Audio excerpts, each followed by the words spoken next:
Oi, gente, hoje eu tô aqui, né, pra mostrar pra vocês a Alicia dormindo, né? É óbvio que ela não tá dormindo. É óbvio que eu estou imaginando que ela está dormindo, porque ela ia dormir com o olho aberto, né? Normalmente. Né? Então, ela está aqui. Ai, meu pé.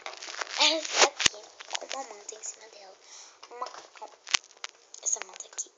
Macacão. Né, tal. E aqui tem coisas, né, dela. Tem a fralda, a Pampers. Tem a escovinha. Tem o sapatinho, tem o babador, tem uma madeira e tem a faixinha. Tem o body e tem a calça. Aí tem meu celular, meu ex-celular, né? Ai, celular. Ele é assim. Então vamos fechá-lo, né? Então ela tá aqui, né? Quietinha. Normalmente ela tá quietinha, ela sempre fica quietinha. Só que eu aperto ela, ela fala. Mas ela está quietinha. Então, né? Ela tá quieta, né? Normalmente ela tá quieta.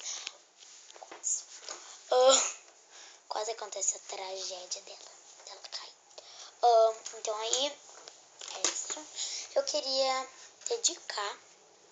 só dedicar. Ela não me pediu, eu quis fazer. Eu tô fazendo por conta própria. Eu quis fazer.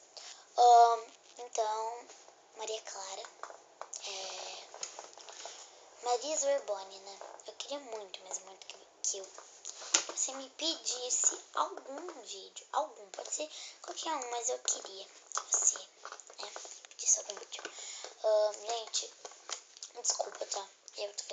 Esse vídeo tá muito demorado ou muito rápido. Então, tá. Só vou mostrar pra vocês o shampoo que ela usa. Eu não lavo muito cabelo. Tá. Aqui é o condicionador. Tá pouco, é feito de mousse de uva. Tem um shampoo que é Frappe de Kiwi. Pronto, né? Então, só isso. Eu vou continuar fazendo bastante isso.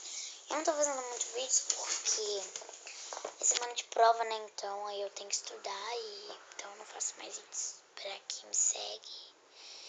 Mas eu ainda não estou fazendo, né? Eu não estou fazendo mais vídeos, né? Então, tá bom, tá. Então, é isso, gente. É isso, meninas, né? Espero que vocês gostem do vídeo.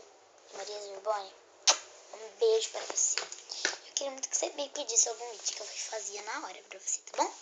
Beijão. Tchau, tchau.